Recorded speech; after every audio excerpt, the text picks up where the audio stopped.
Welcome. I'm Sheriff Kieran Donahue, Canyon County Sheriff. I'm welcoming you to the 13th Annual Canyon County Law Enforcement Memorial. Could I ask the Honor Guard to present the colors? Please stand.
You at ease?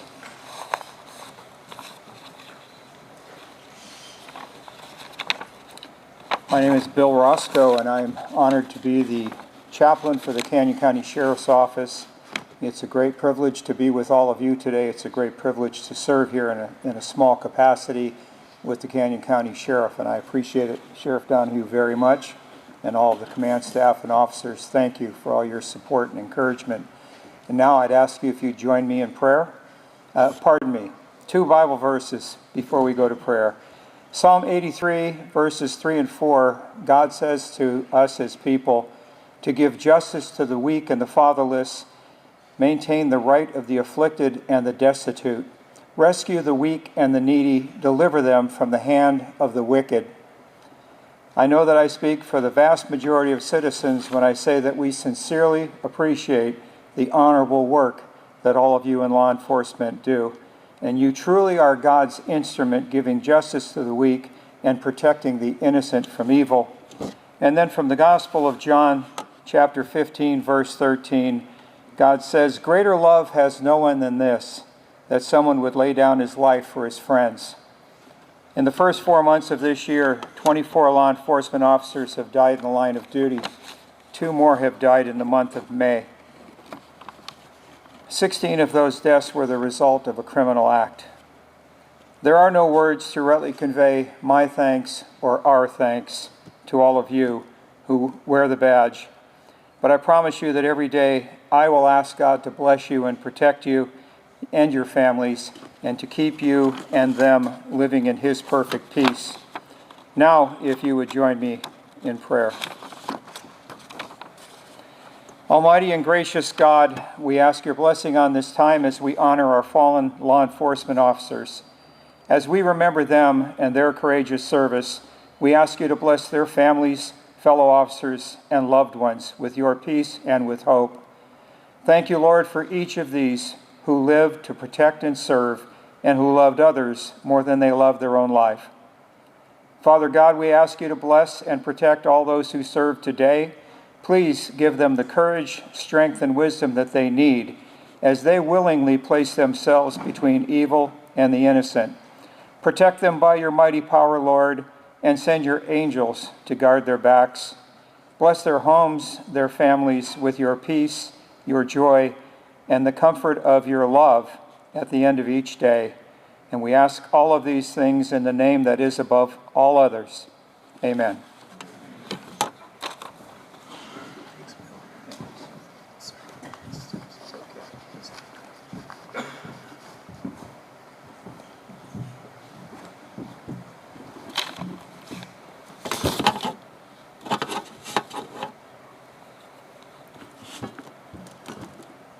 Oh, say, can you see by the dawn's early light, what so proudly we hailed at the twilight's last gleaming, whose broad stripes and bright stars through the perilous fight o'er the ramparts we watched were so gallantly streaming, and the rocket's red glare, the bombs bursting in air, gave proof through the night that our flag was still there. Oh, say does that star-spangled banner yet wave o'er the land of the free and the home of the brave?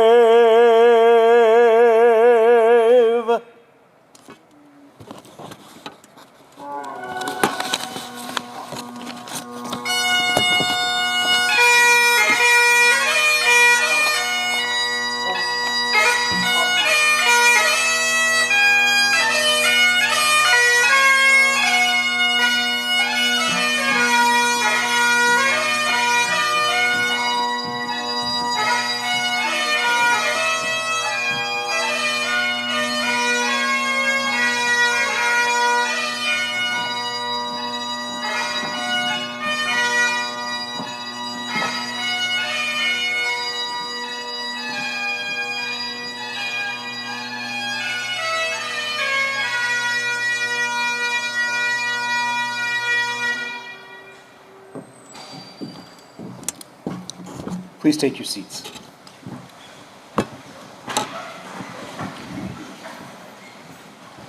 Thank you to the Honor Guard for presenting the colors and Caroline Watts playing the bagpipes. I want to welcome our dignitaries on the stage.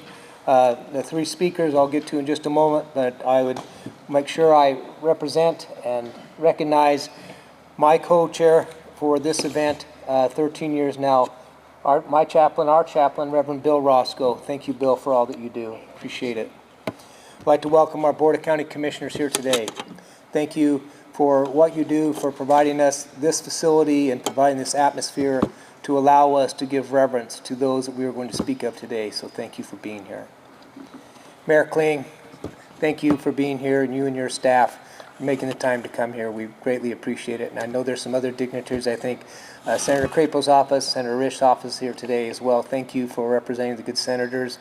They are away at Washington. I just left them yesterday, thank goodness, so good for them for being there. This is a very solemn time, not just today, not just because it's Police Week nationwide where these memorials are held, but it's a very delicate time in our nation and our nation's history. And why do we celebrate today? Why do we come here? And I say celebrate because we celebrate those who are here giving honor to those who have fallen. And that we celebrate the fact that we can join together in a country and give this reverence to those who so greatly deserve it. And that we can give reverence to the fact that we are in a free nation.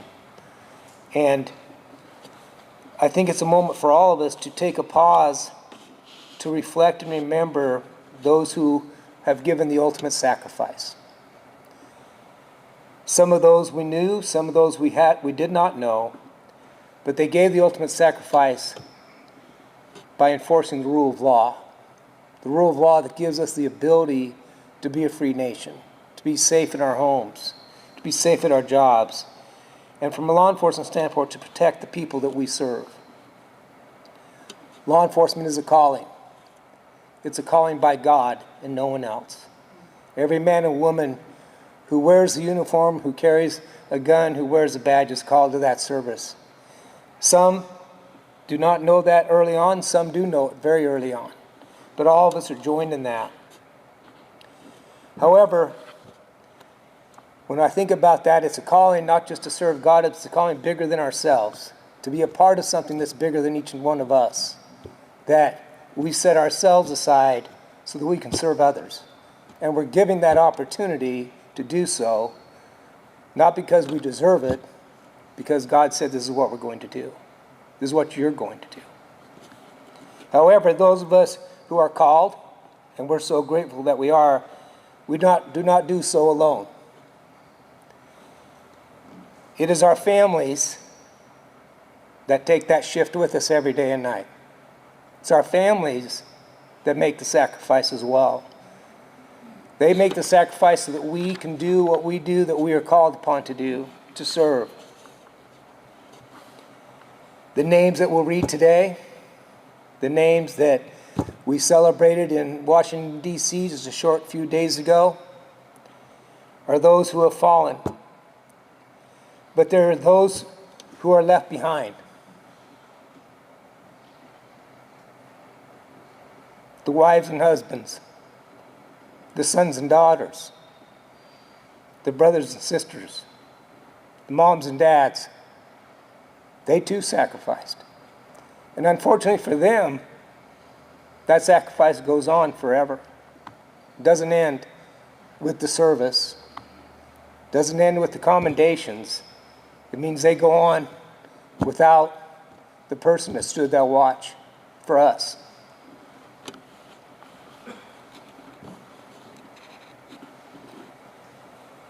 Nationally and locally, we take the time to remember and to celebrate at Police Week in Washington, D.C. While I was in Washington this week, and I had the privilege to go there to represent Idaho, to represent Canyon County, and to represent the National Sheriff's Association as the president of this great association. I just returned yesterday, as I said, and I was able to attend some very important memorials. The FBI Memorial celebrated those men and women, two people who had died not during 9/11, but years later from 9/11. They too, they were forensic scientists, and they made the commitment to go to that scene and for weeks work there, and ultimately it took their life. I was able to go to the ATF Memorial. I was able to stand beside Kash Patel, our FBI director, our United States Attorney Pam Bondi, many others, the deputy secretaries, deputy directors, who took the time not just to be there, but to honor what you men and women in uniform do. And to hear their speeches, brief, which was appropriate, but you could feel the conviction. I was also allowed and asked to read names during the police vigil on Tuesday night in Washington, D.C. on the National Mall. I had the honor of standing with executives from all over this nation, including Kash Patel and others, to read the names of 345 individuals that lost their lives, whose names will be placed on that wall. Deputy Bolter, our colleague from Ada County, was among them.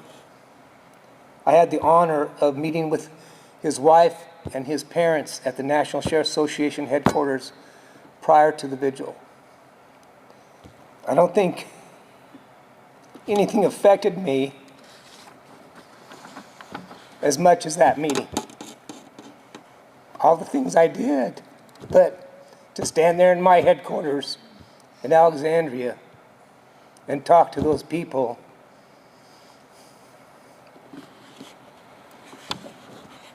it's very difficult. A friend of mine, whose last day with the FBI was Tuesday, Deputy Director Robert Conti, stepping down from the Deputy Director's position that he's held for many years to care for his father, who's ailing. But he talked of an anecdote about a woman that he knew, that he heard speak some time past, whose husband had been lost in the line of duty. And she said, and I paraphrase, I believe I got the quote right, "The best sound that I hear at night after his shift is the sound of Velcro. It tells me he got home."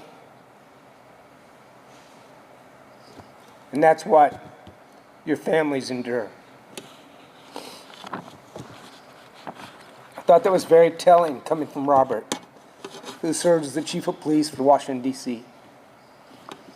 It's a big job. He's a great man. I was honored on Wednesday to be invited to the Vice President's house for breakfast. The only sheriff in this nation as president, but I sat with the Vice President, J.D. Vance, in his house,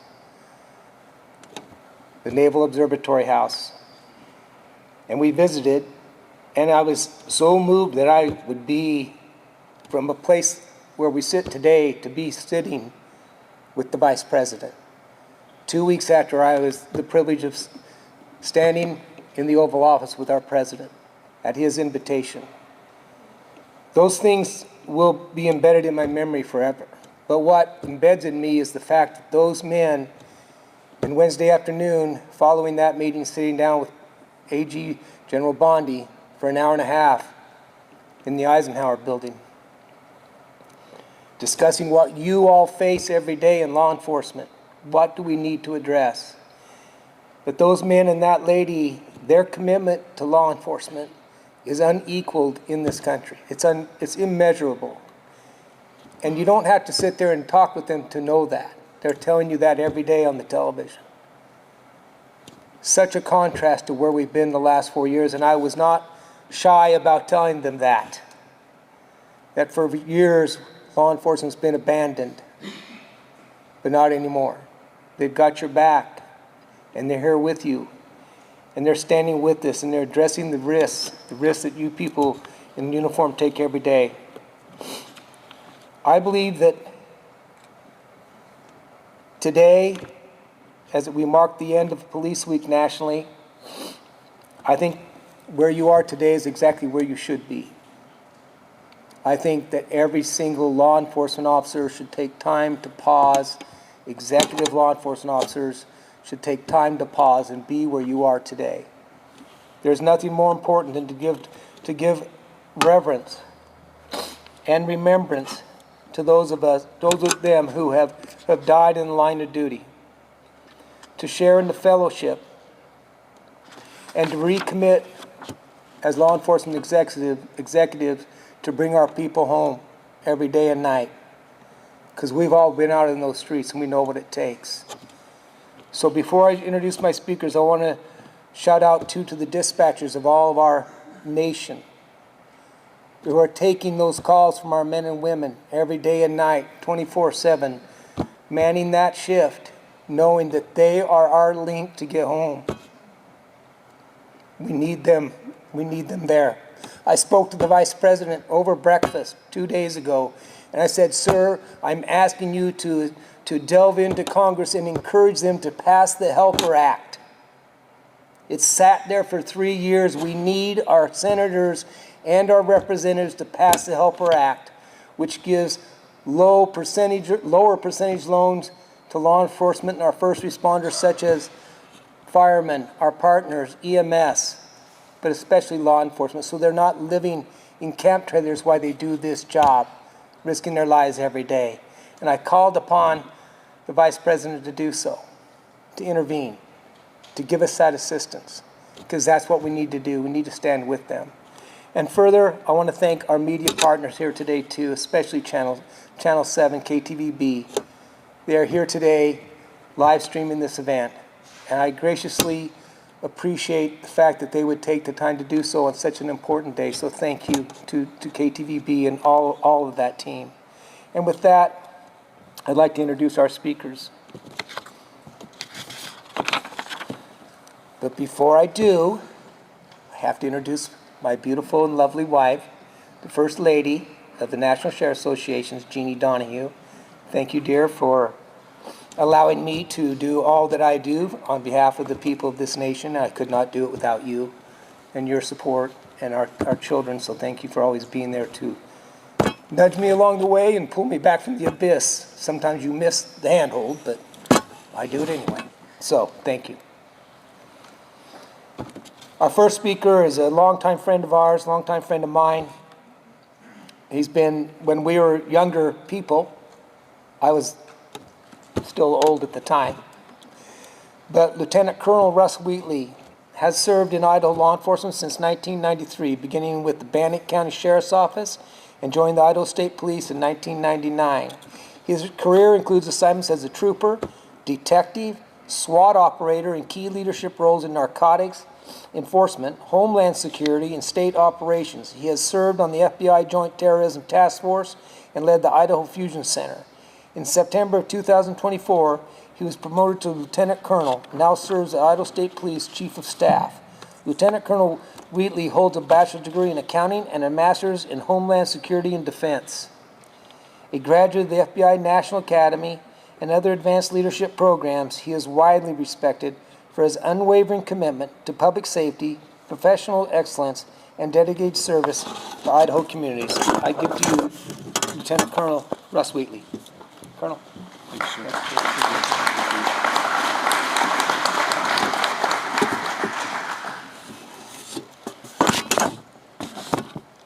First of all, I want to thank Sheriff Donahue. I've always appreciated working with Sheriff Donahue. Like he stated, we've known each other for a long time, both as dope cops doing stuff on the street, chasing potential homicide suspects, etc. So I've always really appreciated working with you, Sheriff, and thank you for this opportunity to speak today.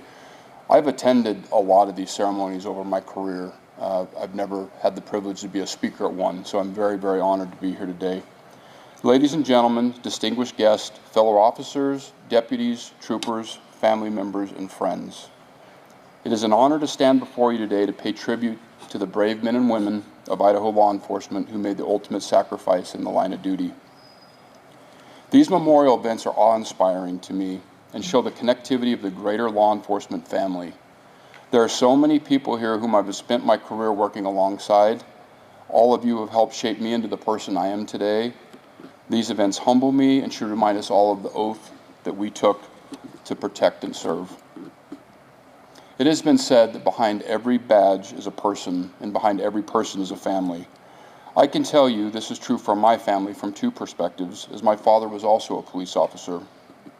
Reflecting on my youth, I don't remember being worried about whether my dad would come home after his shifts. That may have been because I was sleeping, because he mostly liked to work the midnight shift. But on days that he did work, my interactions with him generally revolved around him running me to school in the morning rather than making me ride the bus. I reflect on those small interactions, and they meant a lot to me. However, I do remember my dad being absent from several events and holidays where most of my friends' families would spend time together. So that was an impact, I feel like, from my being a young person. Although he missed events, I remember being so proud of him and the fact that he was a police officer and that he was one of the good guys. I think that's one of the things that all of our families feel like with us, is that they are proud of us for being into this profession and for doing the right thing. One day when I was in junior high, I remember being told that my dad had been hurt in a car crash. Eventually, I was told that his patrol car had been T-boned in an intersection while running code to a call. As you can imagine, as a young teenager, I had no idea what was going to happen to my dad. This is the first time I can really remember being worried about my dad's well-being. The crash really hurt him. He had a knee that was badly broken that required surgery. Based on the surgery, he then got a staph infection. This led our family to really worry about whether he was going to be able to keep his leg or not. The antibiotics the doctors were giving him to help cure the infection were causing tons of other issues within my father's body. After several days and weeks of worry, my dad finally got ahead of the infection and was released from the hospital to rehab. He was eventually able to return to work at full duty. Although my experience pales in comparison to losing a family member of those that we're honoring today, this experience really provided me with the insight of what the initial emotions of not knowing what is happening with one of your loved ones was like. Our family and the greater law enforcement community rallied around my father, and I will never forget that. My dad's service to our community has been a great example to me and led me to also want to serve as a police officer. I know my career has similarly impacted my family, but based on my childhood experiences, I've done all I could to ensure that I was present at events for my family and for my children as much as possible. Additionally, I think over the years as a whole, law enforcement has done a much better job in providing a little bit better work-life balance for our employees, which is really, really important and something I think that was missed over the years. I know families who have lost their loved ones are proud of their family members too. The Law Enforcement Memorial reminds me of the bond law enforcement officers have with each other. Although I have never known any of our fallen officers in Idaho personally, I feel a bond with them. I think the closest thing I had is when I worked at the Bannock County Sheriff's Office. Canine Kai was shot and killed during an operation. Deputy Andy Thomas was the handler for Kai, and I remember the grief that swept through our agency for a canine, so I can only imagine for an officer how that feels for an agency. This memorial allows us to remember our fallen. Their memory is not only a tribute to their bravery, but also a testament to the strength of their families. I'm going to tell a personal story. In 2019, I attended the FBI National Academy. I had the opportunity to go back there and attend the academy, which was an awesome event, and there's many in this room that I know that have attended that as well. For those that don't know, the FBI National Academy is a 10-week program over in Quantico, Virginia, where the FBI provides law enforcement training to law enforcement leaders from across the world. I mean, there were people from tons of countries in my class. One of the events that the National Academy students have an opportunity to participate in is a tour of the National Law Enforcement Memorial in Washington, D.C. that the sheriff just spoke of. This memorial is beautiful, and it contains over 24,000 names of fallen officers from around the United States. This tour is very patriotic, included laythering by our class. Additionally, students were given an opportunity to read names of the fallen officers on the memorial. I chose to participate in that event knowing that it was going to be a real solemn time. And I chose to recognize Idaho State Police Trooper Linda Huff, who was killed in the line of duty on June 17, 1998. This experience allowed me to honor one of the Idaho State Police's fallen, and I still remember how proud I felt reading her name to a group of strangers that were classmates of mine at the academy. At Deputy Bolter's funeral last year, I remember being so impressed by his family as they and the community paid tribute to him.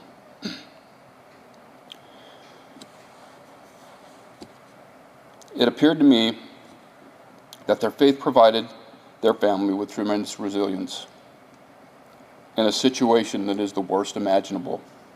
Their positive outlook and message inspired me.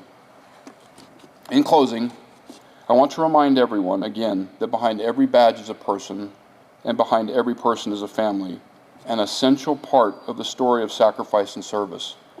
A family's love, support, and resilience empower officers to serve and with courage and dedication.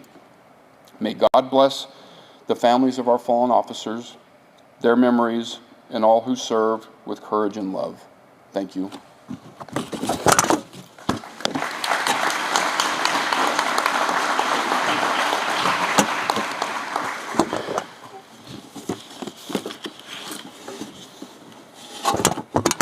It seems that Sheriff Donahue at the mic, I always make mistakes, so just to make sure people know we're all human. I saw Mayor Jerem Wagner in here somewhere, but now I don't spot him, but I know he's here. Mayor, I apologize for not recognizing you sooner. We are going to have a special group of people present to you here in a few moments. I have not forgotten you all, nor you, Deputy Anderson, but I would rather make that introduction in just a moment. So, thank you. Our next speaker is another longtime friend, a very, very renowned and very well-known person from right here in Nampa, Idaho area. Joan Endicott is a speaker, coach, and author of I Get To, The Power of Perspective, a book and trademarked message endorsed by leadership icons including Clint Backard, Les Brown, and Stephen Covey. Overcoming a childhood of neglect and abuse, Joan turned her pain into her passion and purpose, helping others own their God-given worth and live into their highest calling. Her Giant Slayer coaching helps individuals choose courage over compromise and finally be free to embrace a David mentality in a Goliath world. Her messages and coaching have encouraged and equipped individuals in over 30 countries. So she's received various recognitions. Joan says her greatest honor is being a wife to Mark for nearly 45 years, first college sweethearts, then partners in marriage, life and business, and best of all, best friends. They have 3 grown children and 3 granddaughters who call them Gigi and Papa. Joan and Mark were awarded the title of Marriage Ambassadors by Healthy Family Networks, and together their mission is to strengthen, encourage, and comfort fellow sojourners. It's with great honor I reached out to Joan to ask her to join us here today.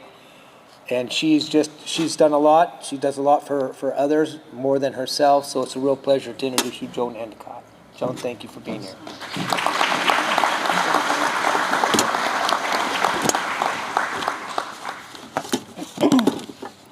One of the challenges of speaking at something like this is it's so touching and it means so much. And so, Sheriff, thank you for the opportunity and the honor. And Jeannie, his better half, as he so rightly calls her, they are the real deal. I've known them for many years, since our children were in school together, and they are who they say they are, and they are authentic people of character and desire to help others at any time, anywhere, in any way. Reverend Billy Graham said, "Courage is contagious. When a brave man takes a stand, the spines of others are often stiffened." I love that quote. When a brave man takes a stand, the spines of others are often stiffened. Those who we are honoring today, they helped stiffen the spines of all of us, of all of you who are serving today. They chose to step out in courage and in compassion to do what they did and laid that foundation. And without them, things wouldn't be as they are. We wouldn't have the safety for our families and our community. And I can tell you, as a Gigi of 3 little girls, nothing is more important to me. Nothing. We're so blessed and honored to be able to talk about those who have demonstrated the courage and inspiring many of you who serve today. They built that legacy of a foundation. Also, we get to acknowledge grief, because as Sheriff talked about, those who have lost someone are still in that place of grief. Grief, it's been said, is love with nowhere to go. And we all grieve with you, and for those of you who've lost someone, whether in the line of duty or not, grief is a companion that none of us ever want, but we all end up having at some point. And so I want to say from myself, I'm sorry for your loss. I'm sorry for your grief. And I also want to say I'm sorry for people who don't appreciate you. I think that's one of the biggest crimes, is not appreciating people who do what you do every day. And so I want to thank you, even from the little 7-year-old girl in me who was so frightened coming back to her little apartment, seeing the police cars and the lights. and had been called because of domestic violence in my own family. Thank you. Thank you for showing up. Because you protect people from others, but you also sometimes protect people from themselves. People who are addicted, people who are doing things that they are not in their right mind. So thank you for those who forget to say thank you, or don't know to, or aren't able to. Crisis creates clarity. As Sheriff mentioned, September 11th, how people still are having the effects of that. And after September 11th, the month after, a few weeks after, you all showed up in a place that I was, that someone I loved needed you. Weeks after September 11th, a friend of mine, Lori, who was like a little sister to me, she had had a broken and painful past, much more severe than mine. And she was at my home helping me with some things. And then as she was taking off, I told her how proud of her I was, because she'd had a really tough year, very tough year. Her husband had left her and her boys for someone else. And so she had struggled so tremendously. And so I gave her a hug before she got into her old yet very appreciated family van and said, "I love you." And as she waved through the window as she took off and said, "I love you back." 20 minutes later, I heard the loud sound of a helicopter. It is customary for me now to pray for those giving and receiving help, whether I know what's happening or not, because we know if we see a rescue vehicle, somebody's life just changed. So I heard a chopper, but I had no idea what it was. I went out on my deck, and I looked over, and they were just shutting the door on a Life Flight helicopter. So I'm saying these prayers, and as I go back in the house, I feel the nudge, the urge to walk down to the corner. And as I'm walking down, I see all the rescue vehicles, the police, the fire department, or the fire trucks, the ambulance. As I get closer, I see that there was a loaded garbage truck that had skidded for several yards, and I get closer, and you know, as I'm praying for whoever's here, and I see Lori's van that had been T-boned by the garbage truck. The police officer standing right there, I said, "Where's the woman who was in the van?" And he pointed to the chopper, which was now almost out of sight. And I said, "She's going to be okay, right?" And he said, "I'm sorry, I don't know." And then he told me it would be taking her to St. Alphonsus, and that it looked pretty bad. I can't imagine that scene that day without you being there, without you bringing order into chaos, without you being there saying, "Okay, this is what we need here, this is what we need there," and doing what you do. You gave Lori the best chance anyone could have. You gave her the best chance. Now, I will say, this is not a side note, because I am a huge advocate of wearing a seatbelt and driving safely and putting your damn distractions in the trunk.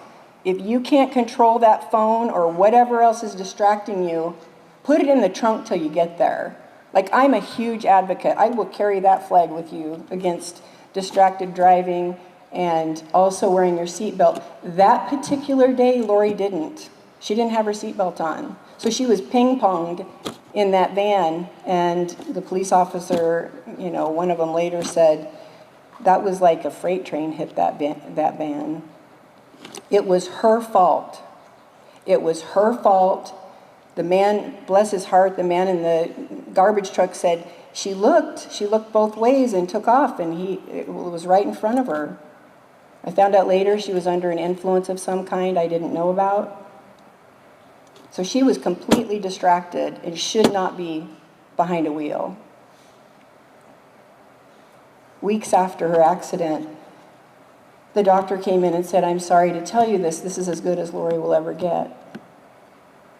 And I thought, there is nothing good about this. She's got 4 kids. She's only 32 years old. She was on her way to pick up her 3-year-old when she left my home. The next morning, I was waking up with additional grief, saying, "God, why is this happening? Like, why isn't she going to be better?" She couldn't do anything for herself, much less those she loved. And I lay there thinking about all the things I had to do. I have to get up, I have to get my kids up, I have to get their breakfast made, get their lunches made, get them off to school, and then start this whole huge list of things for work. I don't want to do any of it. I just want to pull the covers over my head and let the world go into a holding pattern, because the grief was so big and the shock was still so real from the doctor's words. And then something simple and miraculous happened. God allowed me to picture Lori lying up in her hospital bed, unable to do one thing for those she cared about. And across my have to list was, I get to get out of my bed. I get to go use the restroom by myself. I get to serve people. I get to show up in the way God's calling me to show up. I am so blessed. If Lori could have got out of her bed, run down her hall, scooped up her babies just to tell them one more time how much she loved them, she would have done it with sheer gratitude. In fact, she would have taken every one of our lists and taken it and said, "I'll do it, I'll do it, I'll do it," because she would have been so grateful. And I have people saying to me, "I want to be more grateful, Joan. How do I do that?" It's simpler than we make it, friends. What matters most to you? Think of 1 or 2 things that matter most to you right now. Now imagine not having them. It immediately rises our level of gratitude. If we think about not having them, what we don't want to do is wait until someone is gone before we appreciate them. We want to fully be grateful, be gratefully present with what is. And the fact that you're able to do what you do, wow. You get to do it because you get to show up for those little girls like me who are in a place that they are frightened and don't know who to trust. You're the helpers, as so many people refer to you. You're the helpers. You're the rescuers. You're the ones who show up when we need somebody to show up. And by the way, please, you can't go through what you do and not need help also. Please be quick to ask for help before you even think you need it. Please surround yourself with people who are speaking life and love and giving you tools and giving you what you need every day. Because we cannot function without you. You are our heroes. I'm so grateful for you all, that you stand guard, like that gentleman on the corner that day, standing guard, directing traffic, doing what he does, what each of you do every day. I had an idea, Sheriff. I'm just going to mention that right now. I think it'd be really cool to have a sheriff's prayer posse that every shift and every person is covered in prayer. We can talk about that, Reverend Roscoe. Anyway, God bless you and keep you. May he make his face to shine upon you and give you his peace.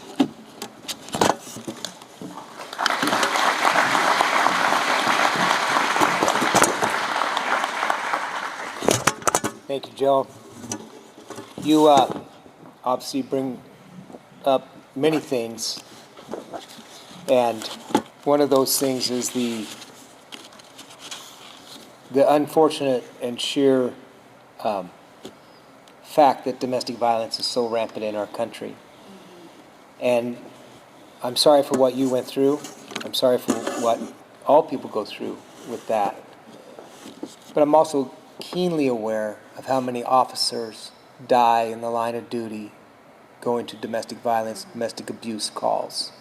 And we can never forget that, and we should all pledge to do more.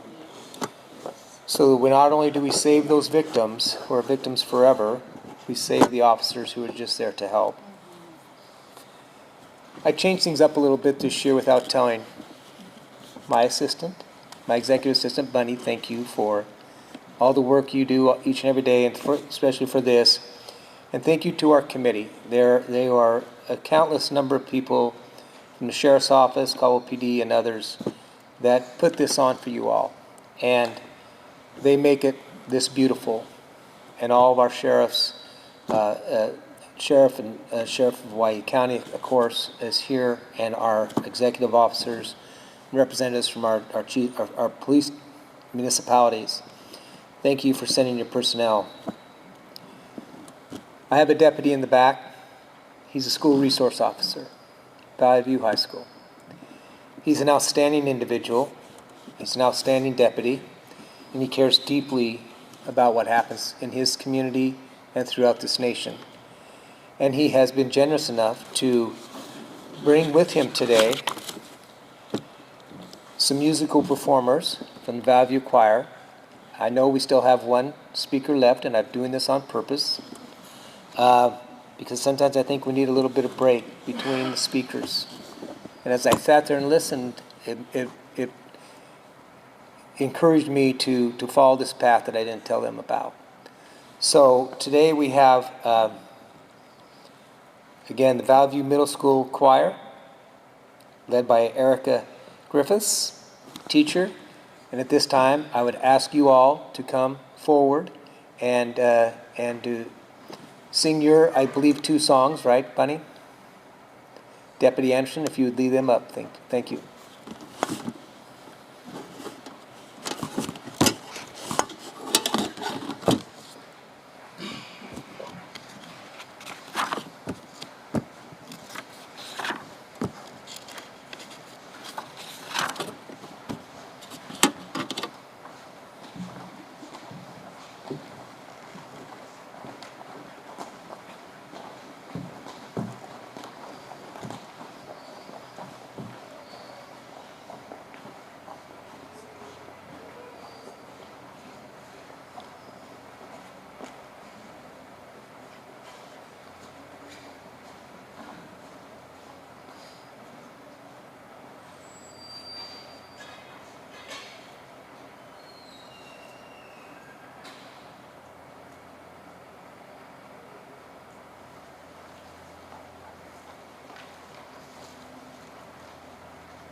Wow, thank you. Thank you for bringing such great talent to our event today. As an Irishman, certainly love both songs. Yeah, it made me lose my place, actually. That was phenomenal. Thank you so much. We have gifts for our choir as well as when you leave here, but we're not done. Joan said a couple things that I think are very important too, that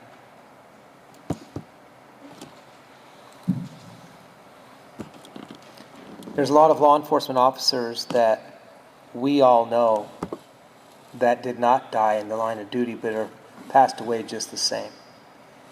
And they too made sacrifices to do just like the men and women that you see among you today and those who are out on the streets today. So I just want to make sure that we remember them in our prayers and in our hearts. And then as I introduce our next speaker, who's also a very good friend of ours, good friend of mine, who has stood in the trenches for many, many, many years. But Joan, you gave a quote, and John Wayne, another very famous cowboy, probably Irish, I can't remember. Courage is being scared to death and saddling up anyway. Good Lord, we know what that means. Mr. Justin Watcott, our acting United States Attorney for the District of Idaho, was appointed acting United States Attorney for the District on February 14, 2025. A lifelong Idaho prosecutor, he has over 25 years of experience, including service as First Assistant United States Attorney, Criminal Chief, and Assistant United States Attorney. He has prosecuted major state and federal cases involving violent crime, white-collar fraud, and organized crime, and has received national recognition for his work.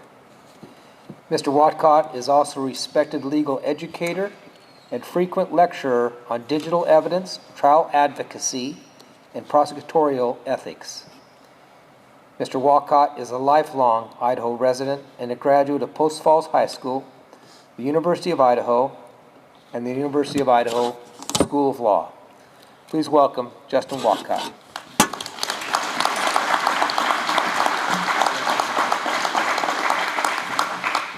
Well, thank you. I'm very honored to be here today and to participate in this ceremony, this important ceremony to recognize on Idaho's fallen law enforcement officers. I have to be honest, as I listened to the choir sing those beautiful songs, I thought, how do I follow that? I've been, frankly, quite a bit nervous about speaking to you today because even though I speak publicly for a living, I don't know that I've ever spoke on a topic as important as this, and really to an audience as important as this to me. And one of the reasons I was a little uncertain about it is I've never worn the badge. I've never put on that uniform and gone out on the streets and upheld the rule of law in the way that each of you sitting here today wearing that uniform have.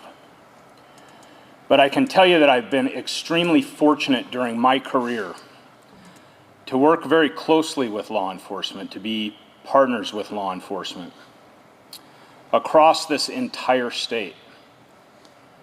And I've been so inspired by the dedication to public service that you show. And that's what I want to talk to you about here a little bit today, is that word service. Serving others is selfless. It's righteous. And it's something that we're all called to do. But serving one's community by putting your life on the line each and every day, that's heroic. As the quote on the National Law Enforcement Memorial states, it is not how these officers died that makes them heroes. It's how they lived.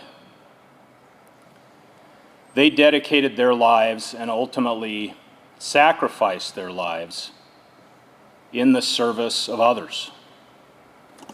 And their lives and their service and their sacrifice will be forever remembered by the grateful citizens of this state.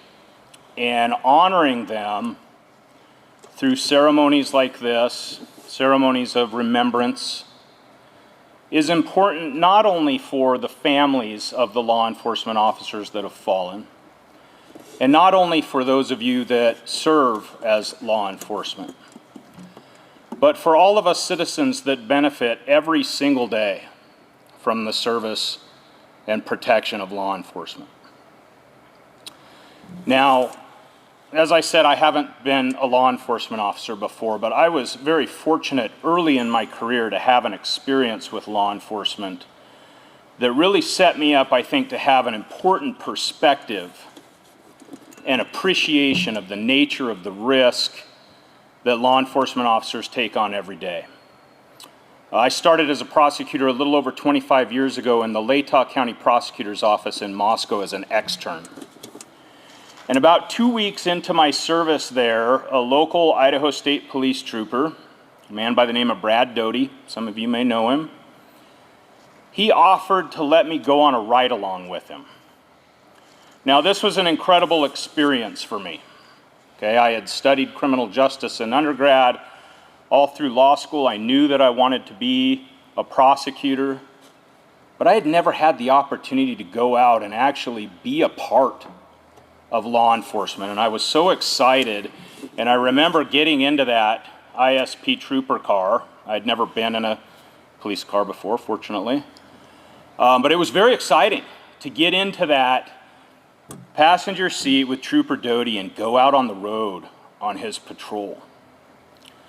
And, you know, that excitement pretty quickly turned to a significant level of anxiety with that first traffic stop. And I remember watching Trooper Doty go up to the door of the vehicle that he had stopped, and the uncertainty of what might happen struck me. I didn't know what was going to happen when he approached that window, what was going to happen with the person that was behind the wheel. I didn't know who they were. Now, I'm sure it was a fairly routine patrol and a fairly routine stop for Trooper Doty. He gave a couple of warnings.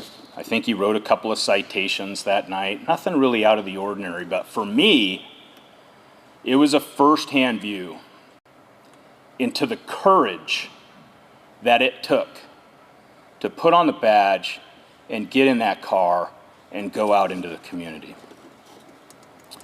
And, you know, over the course of the last 25 years, I've worked with law enforcement officers on cases ranging from speeding tickets all the way up to capital murders. And I've been fortunate to have those law enforcement officers become my colleagues, my partners, and my friends. But I've always recognized, like I did during that first night, that ride-along with Trooper Doty, that the job of a law enforcement officer is not only uniquely important, but it's very, very different in the nature of the sacrifice and the risk from any other profession. I was fortunate to get the opportunity to attend Deputy Bolter's memorial last year. Obviously not a place that any of us wanted to be, but I was honored to go and attend that. I still feel the effects of that, and I gotta be honest with you, that was the first time I've ever attended a law enforcement funeral, and it was very difficult for me going in knowing how sad it was gonna be that a law enforcement officer had passed in the line of duty. And I remember feeling a tremendous amount of anxiety about it, and watching his family come in on the procession, just how difficult that was. And being in the Idaho Center as that started, that ceremony started, something came over me. And it wasn't just the sadness of that event, it was the inspiration. Because I looked out on that floor and I saw hundreds upon hundreds of men and women in uniform. And what really struck me about that experience is it wasn't just law enforcement officers here in the Treasure Valley. It wasn't even just law enforcement officers in the state of Idaho. It was law enforcement officers from across the nation. And that speaks to the brotherhood and the support of this profession. But I think it also speaks to an acknowledgement of what you put on the line every day. And only you that do that know, but those of us that don't recognize and appreciate it. And I really can't thank Sheriff Donahue enough for giving me the opportunity to speak those names in this ceremony today. And I will tell you that their courage, their dedication, their willingness to make personal sacrifices in the name of public service and community safety, it's always been awe-inspiring to me, and it remains so today. And I want to echo what Sheriff Donahue recently said, which is we must also recognize that it's not just the officers that sacrifice, it is their loved ones that make that sacrifice for the public good as well, their spouses, their friends, their families. So as we end National Police Week, I call upon all Idahoans to recognize the service and sacrifice of our law enforcement officers, not only in ceremonies like this, and not only for 1 week out of the year, but every single day, because their dedication to upholding the law through their service is truly the foundation of the protection of our citizens' life, liberty, and the pursuit of happiness. And for these officers that have made the ultimate sacrifice, we as citizens of this state are forever indebted in gratitude. And for those officers who put the badge on every day in the name of public service, your community thanks you. We appreciate you. And we recognize that it is because of you that we live in the best state in this great nation. Thank you.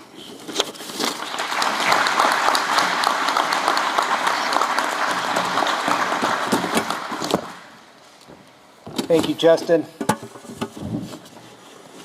As you can see, our speakers have lived many, many lives, if you will, and experiences, and I'm so honored that they would all join us here today. Thank you again from me to share your thoughts, your experiences, and to help us have guidance as we move forward.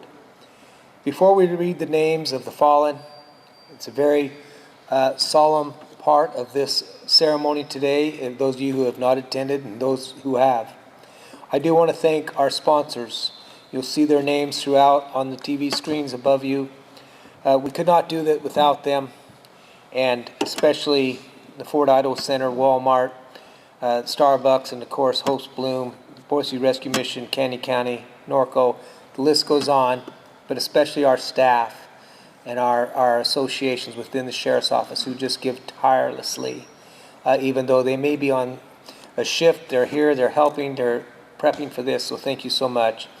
And before I ask the executive officers and representatives to join me on the floor with Lieutenant Colonel Wheatley, as our other two speakers will read the names, I do want to mention that Idaho's fallen canine officers are our loyal partners, their loyal partners.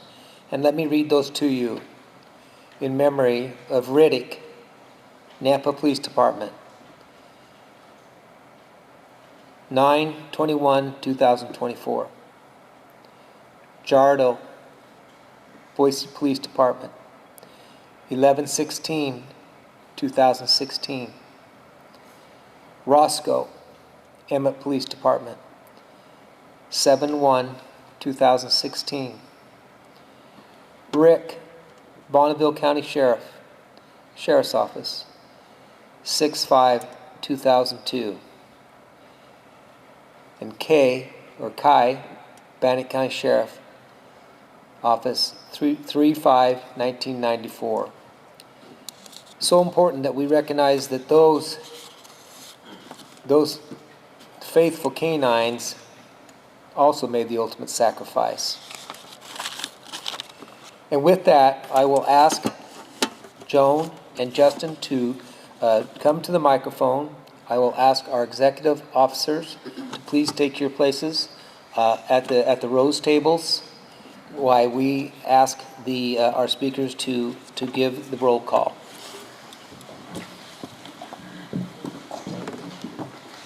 Join that side.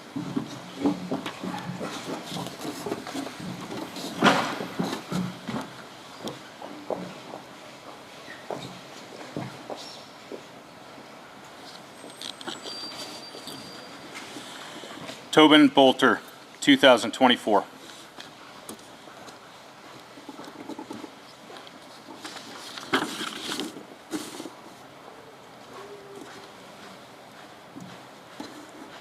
Wyatt Christopher Mazer, 2020.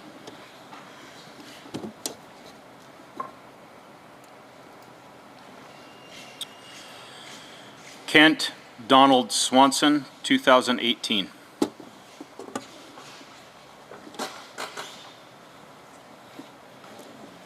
Gregory K. Moore, 2015.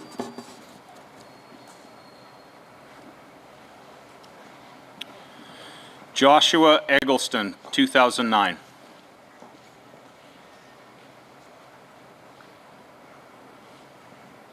Monty Leroy Matthews, 2009.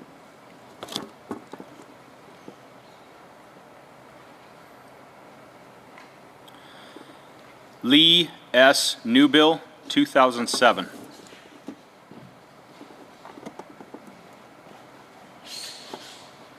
Christopher John Hensley, 2003.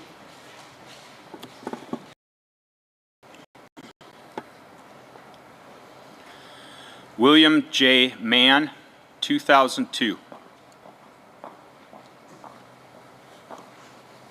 Scott W. Palmer, 2001.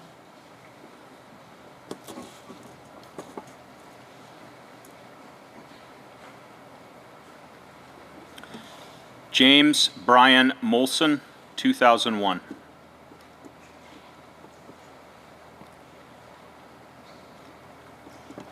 Philip Charles Anderson, 2001.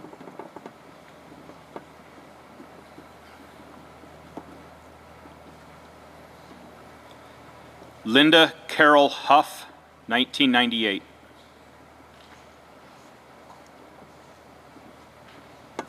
Mark Arlen Stahl, 1997.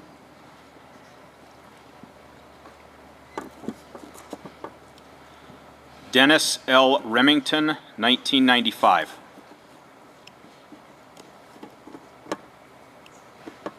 Ronald W. Feldner, 1994. William F. Deegan, 1992.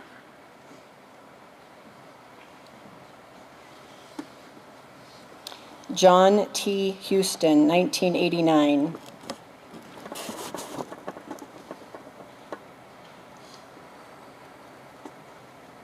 James Donald Miller, 1989.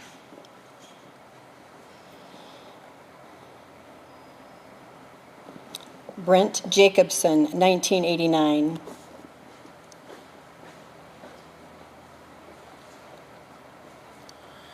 James E. Simono, 1985. William H. Pogue, 1981.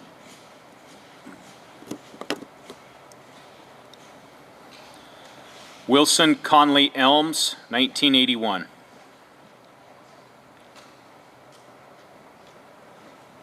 Douglas M. Dean, 1979.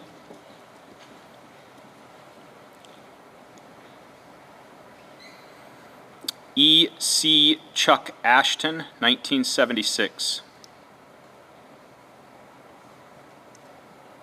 Samuel B. Buntrock, 1974.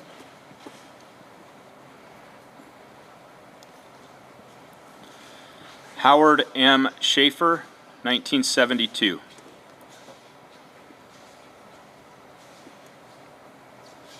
Ross D. Flavel, 1972.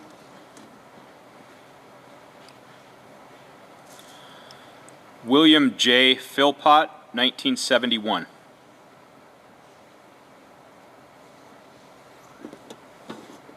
Edward E. Davis, 1971.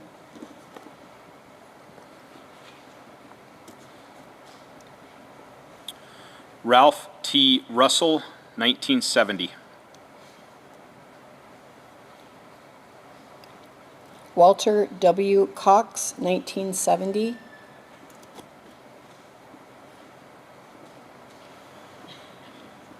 Vernal E. Keller, 1969. Morley H. Cannon, 1969.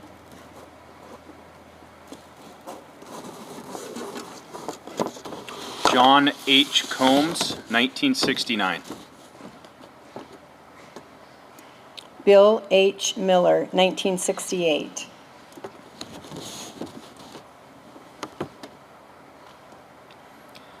Vern M. Royce, 1968. James A. Walker, 1966.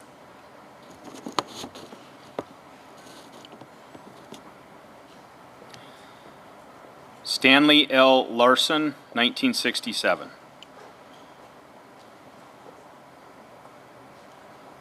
Daniel Platt Woodland, 1964.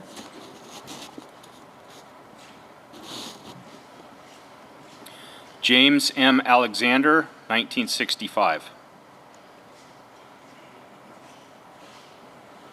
Joseph Irel Hart, 1962.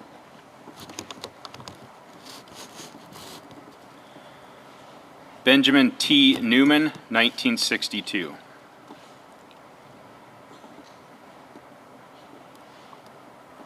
Keith Judd, 1961.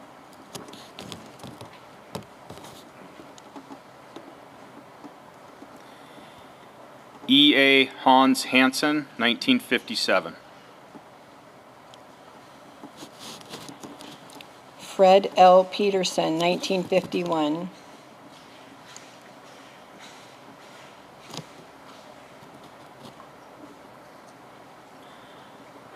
John C. Ferris, 1946.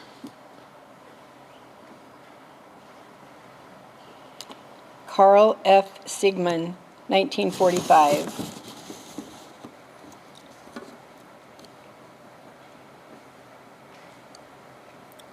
John Glenn, 1940.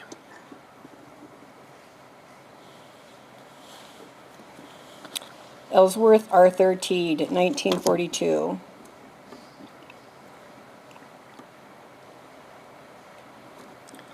F. F. Bob Hunter, 1939.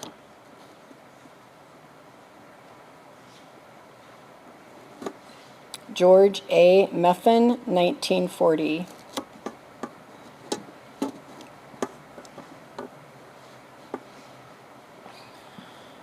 Harry Merrill, 1938.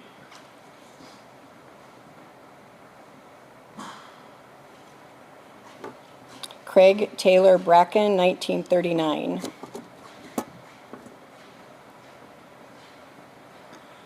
Fontaine Cooper, 1935.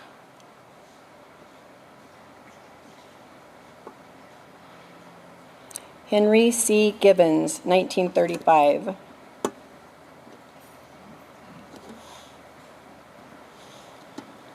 Thomas Russell, 1934.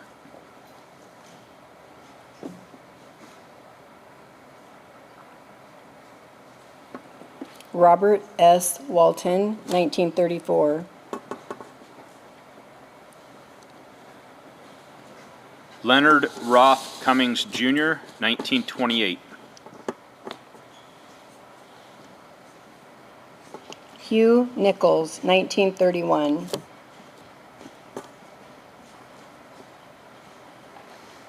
Billy Withington Jr., 1928.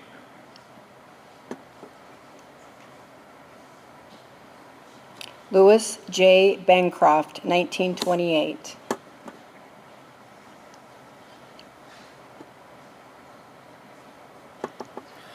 Gordon A. Harris, 1924.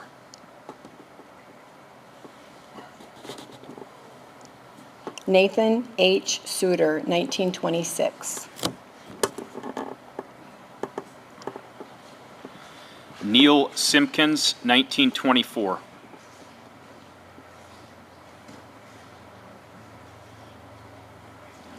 Samuel G. Garbett, 1924.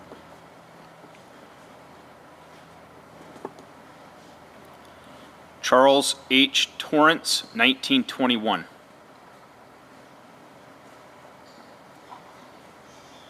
Harold J. Mossman, 1921.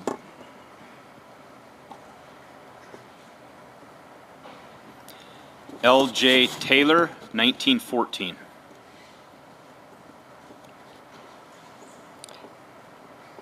J. C. Sherrod, 1918.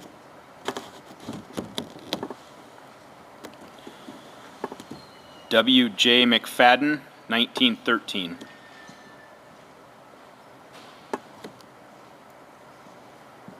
Lafayette B. Hampton, 1914.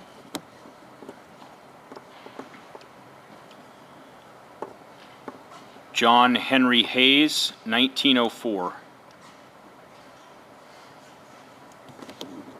Elbert Percy Sweet, 1904.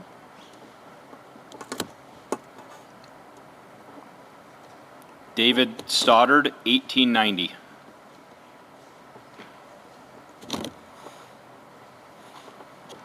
Wallace Everett Cool, 1901.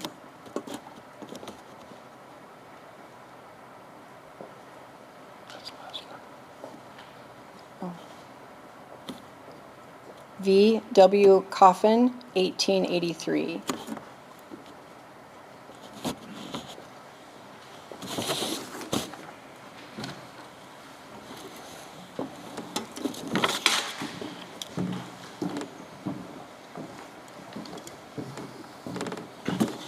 Thank you, Justin. Thank you, Joan.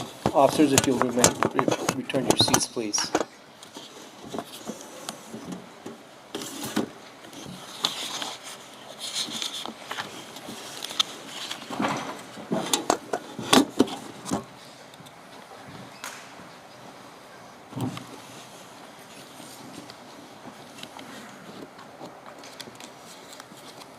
Before I ask our performer to perform taps, let me just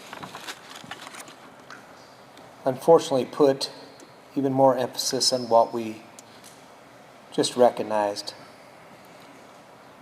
Line of duty deaths in the United States, as was mentioned by Reverend Roscoe, January 1st through May 14th stands at 25. 1 by assault, 3 by automobile crash, 1 by blunt force trauma, 11 by gunfire, 2 by inadvertent gunfire, 2 by motorcycle crash, 2 struck by vehicle, 3 vehicular assault, and so far in 2025, 8 canines have lost their lives in line of duty. Line of duty last year, deaths was 165. In the last 5 years, line of duty deaths was 1,817 officers. In the last 10 years, 2,721 officers lost their lives in line of duty. And for all time, line of duty deaths stands at 26,962. When a police officer is killed, it's not an agency, just an agency that loses an officer. It's an entire nation. With that, I would ask for taps.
Thank you, Lincoln.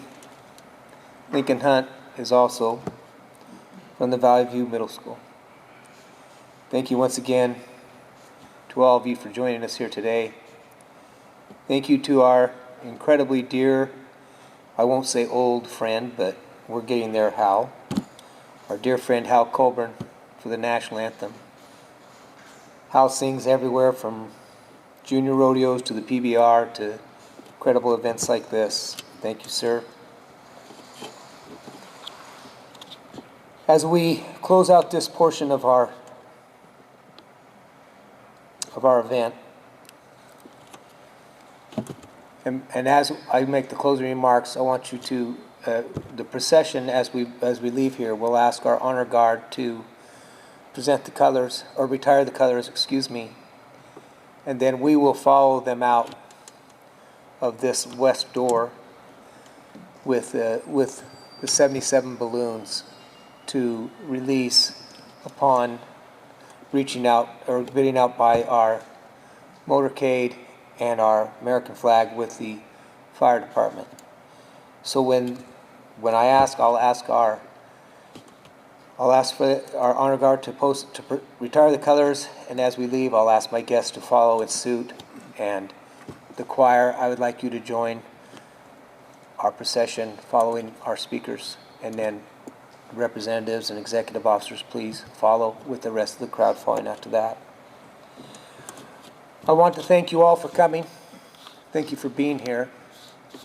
And Ashley Dow, Chair of the Idaho Criminal Justice Commission, thank you for what you do for law enforcement and for governance throughout this nation. Thank you. And the governor for having you in that position. Thank you for allowing me to be your vice chair. You're a pretty hard act to follow, I can tell you.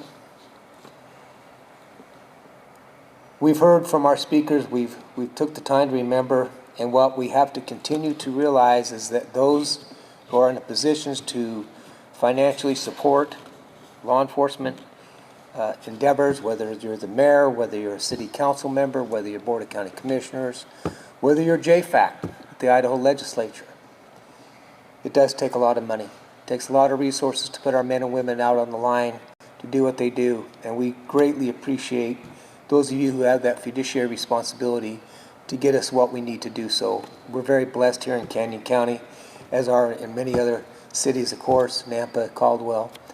So thank you. These men and women that are out there working today who couldn't be here today, as we hear Joan talk and Lieutenant Colonel Wheatley and our acting United States Attorney for the district, I'm reminded by things I also often get asked about law enforcement and how, I can't remember where it was, maybe it was I think it was with the Vice President on Wednesday, and I said, you know, these men and women see things they can't unsee. They experience things that they can't unexperience. And then they're asked to go home and turn it off and be normal. It's impossible. I had an executive officer When I was a task force officer, say you just can't talk about that stuff in my chain of command. I talk about that stuff then. I talk about that stuff every day to my partner, to my best friend Jeannie, every day, every night. You got to get it out. And we look to our officers, to our people to go and receive and talk to somebody about counseling. We need to continue to do that because we are in the hardest profession that there is. We'll never unsee what we've seen. I'm confident we'll never get it all out of our minds and our systems. But we have to temper it too, because there's those that are depending on us. And for the people out there every day and night, when they go to those calls and then they go to the next call and the next call and the next call and the next call, they have to shut out all the calls before those calls. How do you do that? I don't have the answer. I don't have it. God has it, I hope. But just remember, even those of us who are in the profession, to stop and thank those of us who are in the profession. Because without them, we wouldn't be here. Your men and women, especially you, those of you in leadership, they're what allows us to do what we do every day, is lead these agencies to make sure that our public is protected. So thank you for what you do. Thank you for the sacrifices of all that you've done and continue to do. Thank you to Bill Roscoe. He's one of the greatest friends I've ever had. I appreciate you, Bill. I have friends here from the Warhawk Air Museum, our veterans of these United States military. Thank you for being here. All of you veterans, we have many in law enforcement. Thank you for your service and thank you for your sacrifices and what you've done. With that, I will ask the honor guard to come forward and retire the colors. And as I say, as they do so, we will follow out these doors, and then we'll ask you to join us in the release of the balloons, and then we're going to ask you to come back to this area with refreshments that we provided to visit and spend a few minutes with your colleagues and friends. With that, I'll ask the honor guard to come forward.